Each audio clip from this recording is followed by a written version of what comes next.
ጤና ይስጥልኝ። አርዕስተ ዜናውን በማስቀደም ዕለታዊ መረጃዎችን የምናሰማችሁ ይሆናል። በራያ ግንባር በቀዩ ጋሪያና በአካባቢው ከንጋት ጀምሮ በተደረገ ተጋድሎ በርካታ ያገዛዙ ወታደሮች የተደመሰሱ ሲሆን 9 አይሱዙ ኤፍኤስአር ተሽከርካሪዎችና ሌሎች በርካታ አምቡላንሶች ቁስለኛ ወታደሮችን ሞልተው ወደ ቆቦ እንዲሸሹ መደረጋቸው ተነገረ። ይህንን ሽንፈት መቋቋም ያቃተው የአገዛዙ ኃይል በንጹሐን ላይ የሞርታርና የጀነራል መድፍ ድብደባ በመፈጸም ሕፃናትን ጨምሮ ንጹሐኖችን በገፍ ገድሏል። በጥቃቱ የቆሰሉ ንጹሐኖችንም የሕክምና እገዳ በመጣል የአረመኔነት ጥጉን በይፋ አሳይቷል። መረጃውን ታደምጡታላችሁ።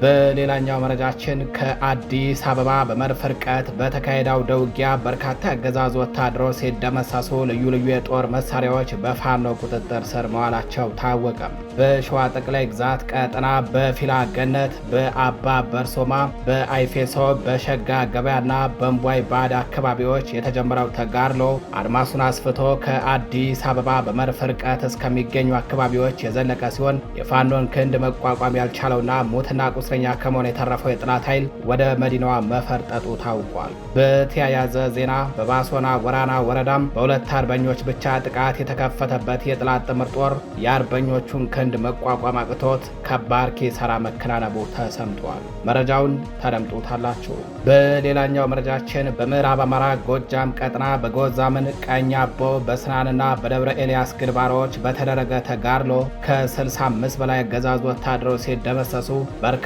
የጦር መሳሪያዎችና የመገናኛ ራዲዮኖች በፋኖ ቁጥጥር ስር መዋላቸው ታወቀም። በተያያዘ በዚያው ቀጠና ከጥላ 6ኛ እዝ 117ኛ ክፍለ ጦር የኦርዲናንስ ኃላፊው የፋይናንስና የሰው ኃይል ኃላፊዎችን ጨምሮ ከፍተኛ የጦር መሪዎች አገዛዙን ከርተው ከነሙሉ ትጥቃቸው በክብር ፋኖን ተቀላቅለዋል። የቴዎድሮስ እዝ አርበኞች ክንድ በሁሉም ግንባሮች የብልጽግናን ጦር በከበባ እያደቀቀና የጦር መሳሪያንም እየማረከ እንዲሁም ሰራዊቱን ማስከዳቱን አጠናክሮ ቀጥሏል ተብሏል። ታደምጡታላችሁ።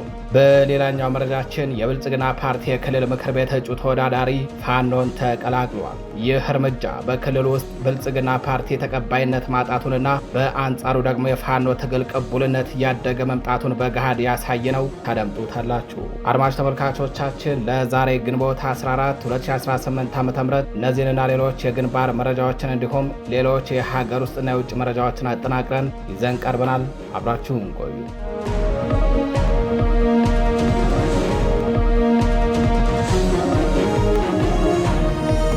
ወደ ቀዳሚው መረጃችን እናልፋለን።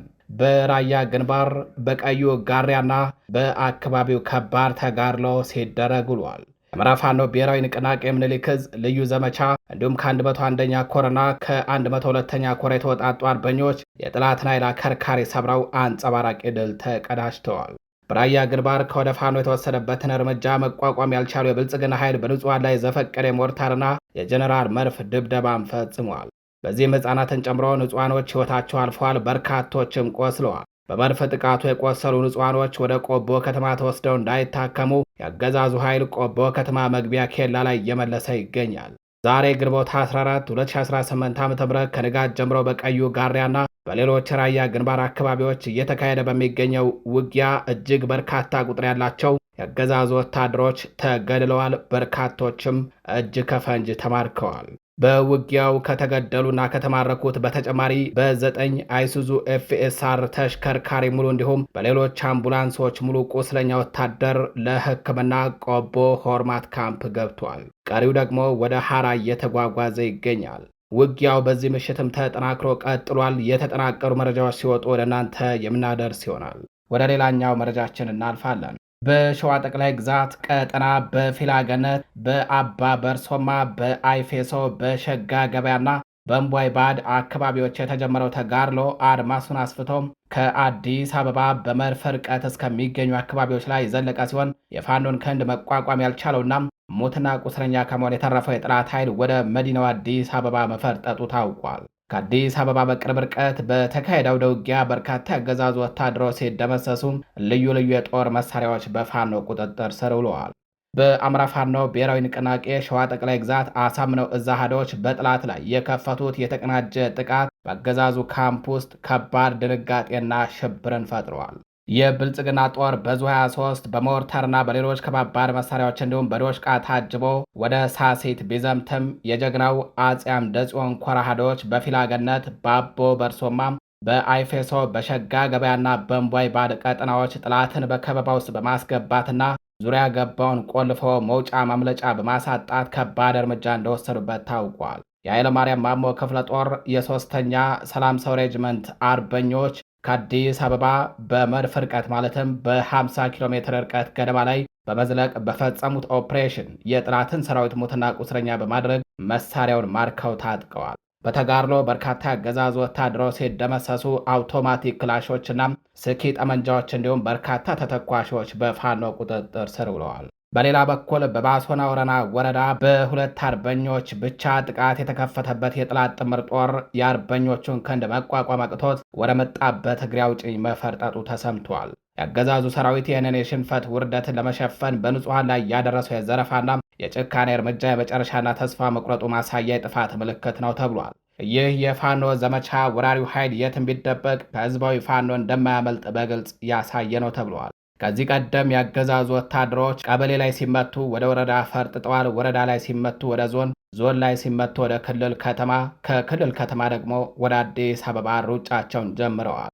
በደብረ ብርሃንና እንዲሁም ደግሞ በአዲስ አበባ ከተማ ዙሪያ በሚገኙ አካባቢዎች ላይ እየተደረገ ያለው ተጋድሎ የትግሉን ከፍታና ወደ ፍጻሜው እየተቃረበ መድረሱን የሚያሳይ ነው። ይህ ለትግሉ ደጋፊዎች ታላቅ የምስራች፣ ለጠላት ኃይል ደግሞ መቃብሩ በጥልቅ እየተቆፈረ መሆኑን ያረዳ ከባድ መርዶ ነው። አድማጭ ተመልካቾቻችን ወደ ሌላኛው መረጃችን እናልፋለን። በጎዛምን ቀኝ አቦ ስናንና ደብረ ኤልያስ አካባቢ በተደረጉ አውደ ውጊያዎች በርካታ የጠላት ሰራዊት አባላት መሳሪያቸውን ጥለው ወደ ፋኖ ሲገቡ የጠላት ኃይል በቁጥርም በወታደራዊ አቅምም እየተመናመነ እንደሚገኝ ተረጋግጧል። በተጋድሎ በርካታ ወታደሮች እርምጃ ተወስዶባቸዋል። የፋኖ የብረት ክንድ በሁሉም ግንባሮች የብልጽግናን ጦር በከበባ እያደቀቀና የጦር መሳሪያውን እየማረከ ሰራዊቱንም እያፍረከረከ እያስከዳበት እንደሚገኝ ነው ለማወቅ የተቻለው። ዛሬ ግንቦት 14 2018 ዓ.ም በጎዛምን ቀኝ አቦ ስናንና ደብረ ኤልያስ በተደረገ ተጋድሎ በርካታ ያገዛዙ ወታደሮች ተደምስሰዋል።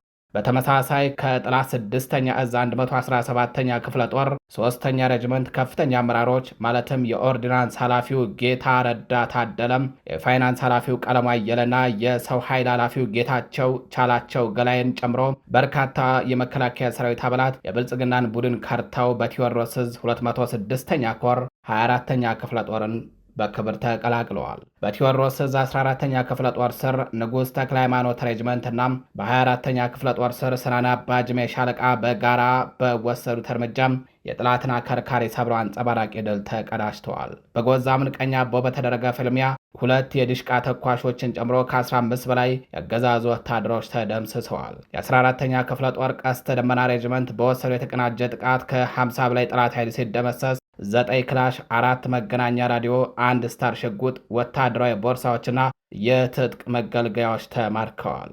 በውጊያው የተሸነፈው አገዛዙ ኃይል የበቀል በትሩን በንጹሐን ላይ በማሳረፍ በድሮንና በመድፍ ድብደባ በመፈጸም 4 ንጹሐንን ሕይወት ቀጥፏል። ይህ ድርጊት የሰራዊቱ የመጨረሻ የጥፋት ምልክት ነው ተብሏል። ይህ የፋኖ ተጋድሎ ወራሪውን ኃይል በየትኛውም የጦር መሳሪያ ቢታጀብ ከፋኖ ክንድ ሊያመልጥ እንደማይችል በተግባር ያሳየ ነው ተብሏል። አድማጭ ተመልካቾቻችን መረጃዎቻችን ቀጥለዋል። በሸበል በረንታ ወረዳ የእድሃ ከተማን የያዘው የአገዛዙ ቀጥረኛ ሰራዊት ለዘረፋ በሚያደርገው የውስጥ ፉክክር እርስ በርሱ በመተኳኳስ ለሞትና ለቁስለት መደራረጉ ተሰምቷል። ይህ አሳፋሪ ክስተት በብልጽግና ሰራዊት ውስጥ የሰፈነውን የዲሲፕሊን መፍራረስና አለመተማመን እንዲሁም የሞራል ውድቀትን በይፋ አጋልጦባቸዋል።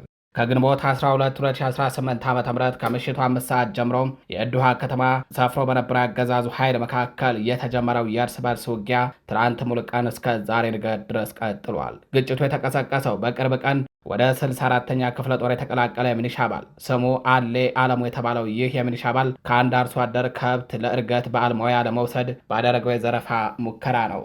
የአርሶ አደሩን በሬ የመከላከያ ሰራዊት አባላቱ ሊዘርፉት አቅዶ የነበረ ሲሆን ሚኒሻው ሲቀድማቸው እርስ በርስ ተኩስ ገጥመዋል። ይህ አሳፋሪ ድርጊት በሰራዊት መካከል ከፍተኛ ለመግባባት በመፍጠሩ የጥይት ሩምታ እንዲለዋወጡ አድርጓል። በዘረፋ ጥማት በተለኮሰው በዚህ እርስ በርስ እልቂት ቢላዋ አየለ የተባለው የሚኒሻ አባል ተገድሏል። 2 የመከላከያ ሰራዊት አባላትና 1 የሚኒሻ አባል ደግሞ ከባድ ጉዳት ደርሶባቸው በእዱሃ የመጀመሪያ ደረጃ ጤና ጣቢያ እየታከሙ ነው። ይህ ድርጊት ያገዛዙ ሰራዊት ህዝብን ከመጠበቅ ይልቅ ለዘረፋና እርስ በርስ እልቂት የተሰለፈ አቅሙ ተሟጦና ሞራሉ ተራቁቶ እየተበታተነ የሚገኝ ኃይል መሆኑን ያሳየ ነው።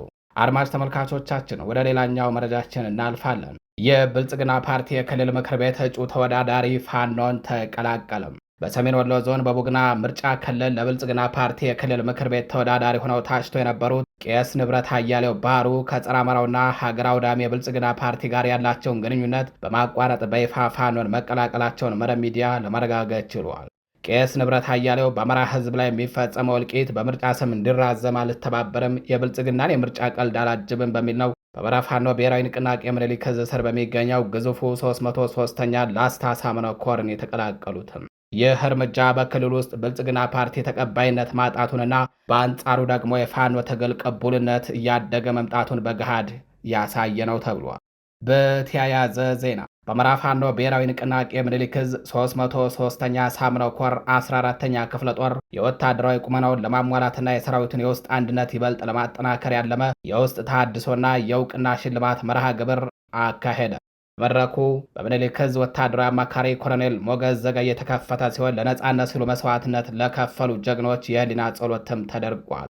በተጨማሪም የሰራዊቱ የውጊያ ወኔ የሚያንጸባርቁ የትግል መነባነቦችና ግጥሞች ቀርበዋል። በአማራ ፋኖ ብሔራዊ ንቅናቄ ፖሊት ቢሮ አባል ሻለቃ ያረጋል አሰፋ የሚመሩ የእዙ የኮሩና የክፍለ ጦሩ ከፍተኛ አመራሮች በስፍራው ተገኝተዋል። በውጊያው ለቆሰሉ ጀግኖች የሞራልና የልዩ እውቅና ሽልማት የተሰጠ ሲሆን ለጊዜያዊ የሲቪል መዋቅር አመራሮች እንዲሁም ለከፍተኛ አመራሮች የክብር ሽልማት ተበርክቷል። የ14ኛ ክፍለ ጦር የቀድሞ አዛዥና የአሁኑ የ303ኛ ሳምነው ኮር ወታደራዊ አዛዥ አርበኛ ብርሃን አሰፋ ዘንዶው ለነበራቸው ስኬታማ የግዳጅ አመራር ክፍለ ጦሯ ጥቁር ስናይፐር በስጦታ በማበርከት ጥልቅ አክብሮቷን ገልጻላቸዋለችም። የምኒልክ ዕዝ ፖለቲካ መምሪያ ኃላፊ አርበኛ ሞገስ አበራው ሰራዊቱን የምስራቅ አፍሪካ ኩራት ሲሉ የገለጹ ሲሆን ኮሎኔል ሞገስ ዘገየ በበኩላቸው አብይ አህመድ አስተዳደር በጦር ሜዳ መሸነፉን ጠቅሰው ሰራዊቱ ህልውናውን የማስከበር ተልዕኮውን ዳር ለማድረስ በጽናት እንዲቀጥል አሳስበዋል። ይህ መርሃ ግብር የሰራዊቱን ወታደራዊ ቁመናና ስነ ልቦናዊ ዝግጁነት ወደ ላቀ ደረጃ የተሸጋገረ መሆኑን ያሳየ ነው ተብሏል። የተከበራችሁ አድማጭ ተመልካቾቻችን መረጃዎቻችን እንደቀጠሉ ናቸው። ወደ ጎረቤት ሀገር መረጃዎቻችን እናልፋለን። በቀይ ባህር አካባቢ ያለውን የጂኦ ፖለቲካዊ ትኩሳት በከፍተኛ ሁኔታ ደረጃ እየጨመረ ባለበት በአሁኑ ወቅት የኤርትራ ውጭ ጉዳይ ሚኒስተር ኡስማን ሳላህ መሐመድ ሐሙስ ዕለት በአስመራ የኳታር ኤምባሲ ተጠባባቂ ዲፕሎማቲክ ተወካይ ጋነም ቢን መሐመድ አልማዲድን ተቀብለው ማወያየታቸው ትኩረት ስበዋል። በሁለቱ ወገኖች መካከል የተደረገው ይህ ውይይት በኤርትራና በኳታር መካከል ያለውን የሁለትዮሽ ትብብር ግንኙነት ለማጠናከር ያለመ ስለመሆኑም ተነግሯል። የዚህ ስብሰባ ይዘት በይፋዊ መግለጫዎች የሁለትዮሽ ግንኙነት ማጠናከር ተብሎ ቢገለጽም በዲፕሎማሲው ዓለም እየታየ ያለው እንቅስቃሴ ግን የሁለቱ ሀገራት ግንኙነት ከቀድሞ በበለጠ መራመድ እንደሚፈልግ ያሳያል። በተለይ ኤርትራ በቀይ ባህር ላይ ያላትን ስትራቴጂካዊ ተጽዕኖ ለመጠቀም እየሞከረች ባለችበት በዚህ ወቅት ኳታር ከቀጠናው ሀገራት ጋር ያላትን የዲፕሎማሲያዊ ግንኙነት ለመያዝ የምታደርገው ጥረት እንደ አጋጣሚ ተወስዶ ይታያል።